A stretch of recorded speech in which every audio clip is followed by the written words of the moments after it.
So I like to play around with a lot of mediums, and I like to try to create looks using supplies I already have. And I've seen this fun design done on tiles before using alcohol inks. So I thought maybe we could do kind of a faux alcohol ink style rock for some kindness rock backdrops, and I love the results that I have here, and I think you're going to love them too. You won't believe how easy these rocks are to paint.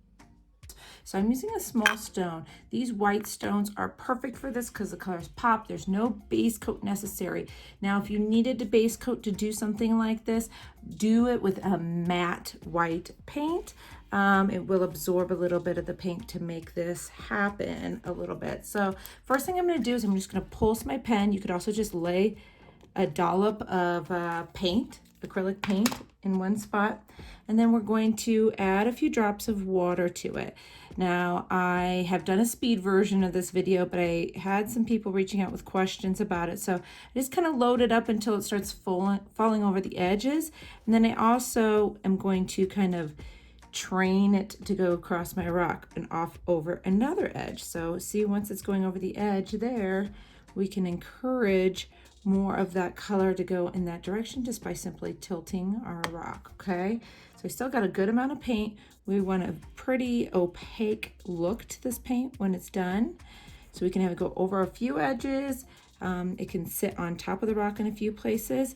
So to do that, you can either tilt it around like this, and we're going for lighter shades. You're going to wash off a lot of the paint in this process, but I like the edges to get that little crisp edge. So to do that, you can kind of occasionally blow on your paint, and I'll show you here, because see how this edge looks pretty clear. We want to get a little more teal up there, so we'll just blow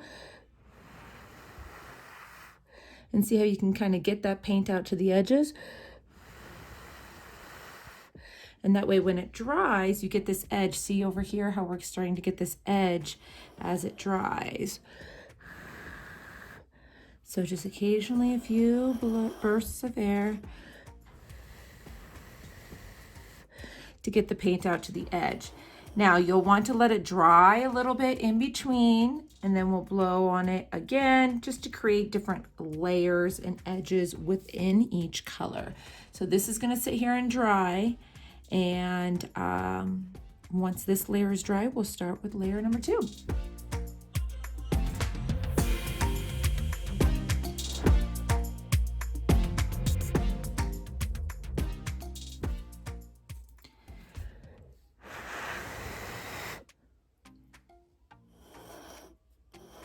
So occasionally as it's drying, I'm still giving good bursts of air to move that leftover paint from place to place, and to get the different edges. So just like that. So now right here, as we let that dry, you'll get just another layer of the teal even on top of the teal. And I don't really think I want this drip over the edge, so I'm just going to dab it and pull it over.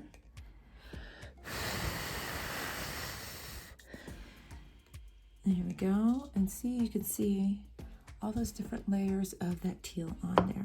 So we're pretty dry. You don't have to be 100% dry to go in for your next color. We are going to do purple next. And so same thing, I'm going to start in kind of a different area, one pulse, add a few drops of water. You can decide, I like to have some of my layers overlap, some of them to go in different places. So I'm going to encourage us over in a couple spots on this side first, since our main color was over here last time, and then start loading it up with some water. And then once it's kind of watered down a little bit here, I'm going to kind of create another pathway here. These pipettes are perfect for this. If you don't have pipettes, little eyedroppers for like medicine and things like that. Medicine droppers, if you have had kids around the house, those would work for this too. So once you've got your kind of paths along here, kind of want a bigger section of purple here. That's when we can start to use our air to kind of blow it in the different directions. Spread that purple color out. And at first I'm not blowing very hard. I'm just nice soft breath.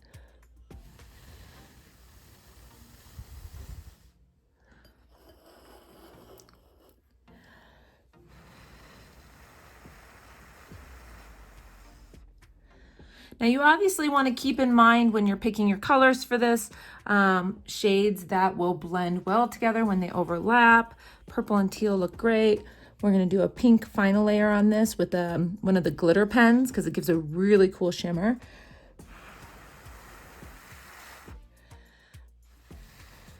Okay, we're pretty well spread out, so we're going to let it dry.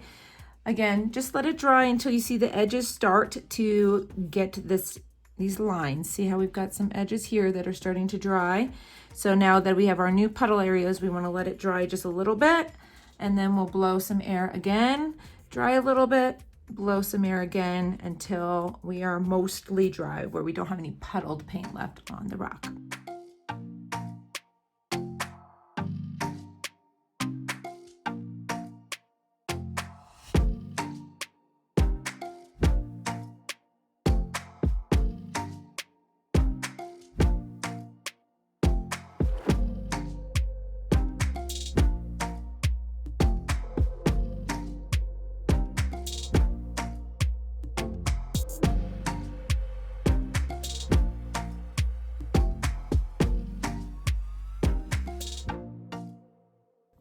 All right, the last color we are going to do on here is a pink glitter pen here.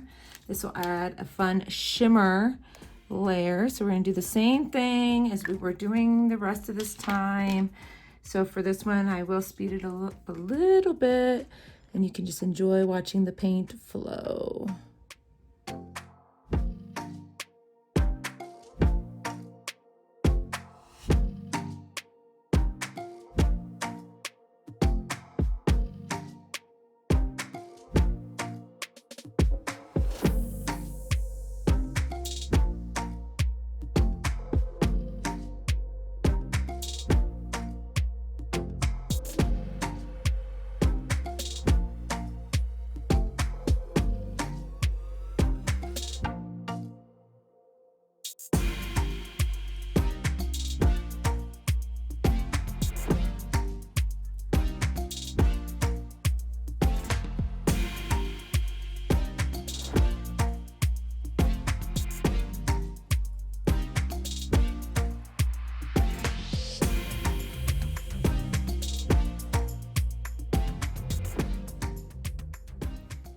So the real time count on my phone right now is 14 minutes and 24 seconds.